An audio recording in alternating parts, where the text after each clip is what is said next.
Chapter 10. W-A-I-T. A story of survival. It was around 5 a.m. John was not sure if he had woken from a slumber or had just become conscious that he was awake. The dawn was just breaking outside his bedroom window. The low sky was orange and red in color, and the shades grew grayer as he looked higher into the sky. Another day to face. He just needed to keep himself from drowning in his grief, to see out another 24 hours, and then another, until his pain subsided enough for him to start to consider what the future held. Death can do that to a person, he told himself, and he knew he wasn't the first to feel the depths of it and survive. So many thoughts were rushing through his head at the same time that he struggled to focus on any of them. The only thing they had in common was that they were all damning. Was he responsible for the death? Could he have done anything differently that could have averted it? Did he make bad decisions when faced with choices? Did he even notice if he had choices? His wife blamed him for it. She had made suggestions that he ignored. What would she know, he had told himself? Perhaps nothing, but now she had the higher ground and was using it to add to his woes. The I told you so's and the you should haves cut deep into his soul. Now the whole weight of it was laid at his door. It wasn't going away anytime soon. In fact, it was likely to hang around his neck for many years to come. Had he the strength to get through it, he asked himself, or should he just end it all now? Grief comes in many forms and for many reasons. The loss of someone close to you is devastating beyond words, but at least there is some comfort and support to be had from family, friends, and relations. Losing a pet is very sad, but again, some comfort is forthcoming from those around you. Losing a business is different but also devastating, and often the comfort is missing too. Along with grief, there is guilt, fear, shame, and the murder of self-confidence. From conception through birth and on to the early years, John had put love, time, effort, patience, loneliness, isolation, determination, and many hours into his baby. He lived on hope, belief, and self-confidence, while putting reputation, livelihood, and self-respect on the line. When it died, all that died with it.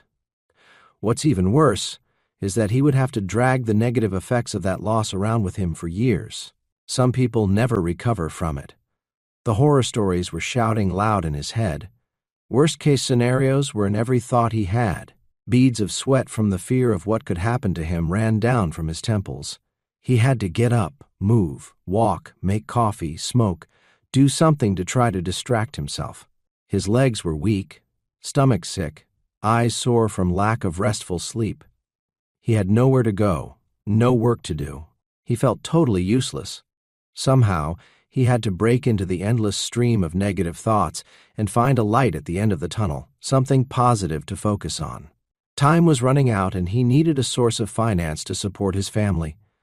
He wished now that he had a faith in something outside of himself to turn to, some superpower to plead his case to, some benevolent God who would hear his case and relieve his pain. He got in his car and drove to a quiet park not far from his home. There was a river there. He sat beside it watching the fast flow of the water. The leaves were being swept along, catching occasionally on the branches of the low-hanging trees along the banks, and then breaking free again to continue their journey. What power keeps them moving? He thought, they don't seem upset when they get stuck. They just seem to expect to be moved on with the next rush of water. They seem to gather strength while they are stuck, even though they appear to be inactive. John thought about that for quite a while. How could he interpret that for his own life right now? He was stuck, not sure to turn right or left, out of ideas, no concept of any plan that might rescue him. What should he do? For this moment, I'll just wait, he said to himself out loud as he lay back on the grass. I'll absorb the peace and power of the river and just wait. He closed his eyes, listening to the soothing motion of the river, and then it struck him. W-A-I-T. What does that mean to me? What am I thinking?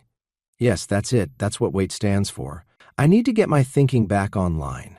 The stories of doom and gloom that I'm telling myself are preventing me from making a plan to work through this stuff.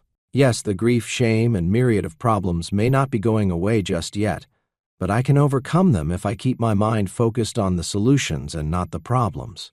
The shame and the loss of self-esteem will just have to take a back seat. He still didn't have a plan, but he felt much stronger already. He pulled a leaf from the tree next to him and made a small bracelet from it by tying the ends into a knot. He took his pen from his pocket and wrote the letters W-A-I-T to remind him to examine what he was thinking at every moment of the day, to pause his thinking long enough to reframe the stories that were dragging him down, to write new headlines for himself at the start of each day. Somehow he knew in his gut that this part of his life would pass, leaving scars perhaps, but making him stronger too, just like the leaf in the river. Whenever he felt the noise of overwhelming thoughts coming at him, he would say out loud, "Wait, what am I thinking?" And that would break the pattern of his negative thinking. It also allowed him to take one section of his issues at a time and focus on some possible solutions. Many years later, John was still coming to terms with the remnants of his loss. His finances were still in a mess, but he had managed to save his most precious asset, his get-up-again ability, his mental fortitude to fight on and reinvent himself. He had fought hard to maintain his optimistic outlook on life, his belief that things would get better, that he would find a creative idea to set things right.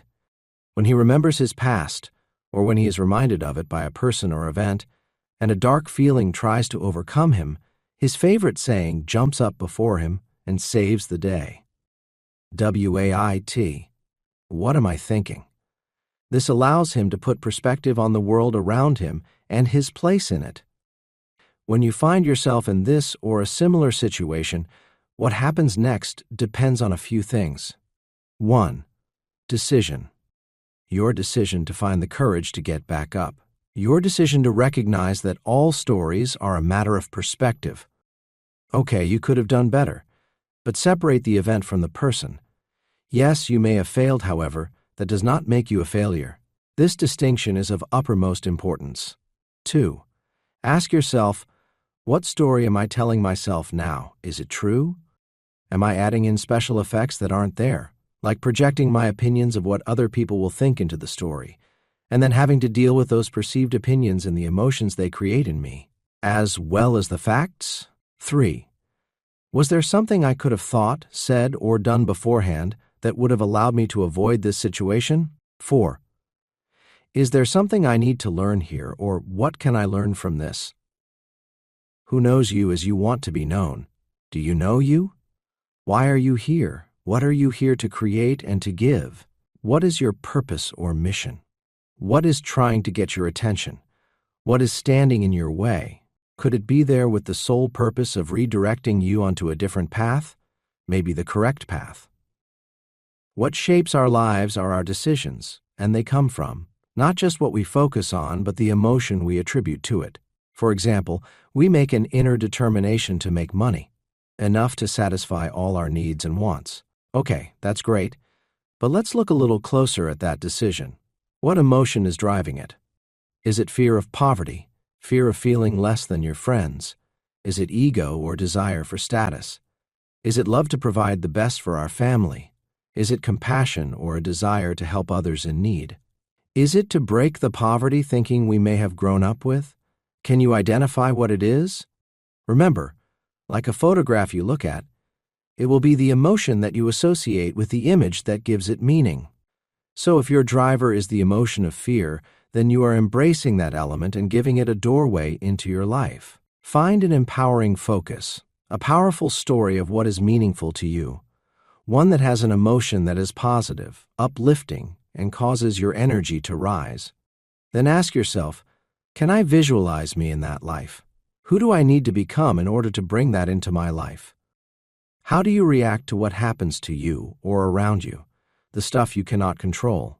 How you react to those situations will determine your future. Do you look for someone to blame? You cannot always control events, but you can control how you view them and what they mean to you. You get to determine what meaning you take from every situation. Your story is a story that you tell yourself from your point of view, your perspective, and that can sometimes be a problem. Write down whatever story is agitating you at the moment, and then ask yourself these questions. Answer them as truthfully as you can. In other words, go for truth rather than justification. 1. How much of that story is actually true? 2. How much of it is opinion? 3. Is there a second version of the same story somewhere else, like in someone else's head? Pick another character from your story and look at it from their perspective. That's revealing. 4. Is your version in any way misleading? 5. Have you left out any important information? 6. Are you missing any facts that you've just filled in with your imagination or supposition? 7. What have you left out or left in deliberately? 8. Have you taken a moral stance in the story? 9. Could some of it be incomplete or maybe even simply wrong? 10. Are you an unreliable narrator of your own story? We assume that our circumstances shape our stories, where in fact, our stories shape our circumstances. The stories we tell ourselves can really mess us up. Among the popular stories we tell ourselves are, I'm an imposter. I make things up about myself to make me look and feel good. I'm unlovable. I don't even like myself much. I'm trapped. I don't like my life, and I don't feel I have any power to change it. Everyone's life is better than mine. Well, according to their social media anyway. Nothing ever works out for me. I guess I just never got the right breaks, and probably never will. The only luck I ever get is bad luck. I always get fill in your favorite excuse here at this time of year. I always feel inadequate when I'm in a group of people. I just can't seem to get ahead. If there were only 2 people in a race, I'd probably come in third. Change involves loss. Loss of the familiar, loss of certainty, loss of what you have known, loss of comfort, in other words, discomfort, loss of structure, and sometimes loss of friends. Change can invoke feelings of grief. Who are the people who are helping you to hang on to the wrong story? Who is locking you into that story? You or someone else? Is your history locking you in or coloring your viewpoint of your story? Live your life, and not the story you've been telling yourself about your life. Let go of the one version of the story you've been telling yourself, and consider some other versions. You are often not the best person for you to talk with about the problems in your life. The chances are your perspectives are narrow. You need to open them up. Stories are the way we make sense of our lives, but they are often inaccurate. Someone is going to sum up your life in a 10-minute story at your funeral. What do you want that story to be? We have an opportunity to set up that story while we're still alive. Write it, and then find purpose to live it. When your version of your story is dragging you down, say wait out loud. Shout it if you have to in order to get your attention. Ask yourself, what am I thinking? What headline am I putting on this story? You may well be shocked at the answers. I believe that when a person is faced with what might seem to be insurmountable difficulties in their lives and find themselves examining a real choice of ending it all or fighting on and choose to fight on, it gives them a uniquely strong realization of the real value of life and allows them to rise above the petty mundane, which often presents itself as important. They become impervious to the pressures of what we might call normal living, reassess their value structures, and become more definite in their desire to live life with purpose and for a purpose.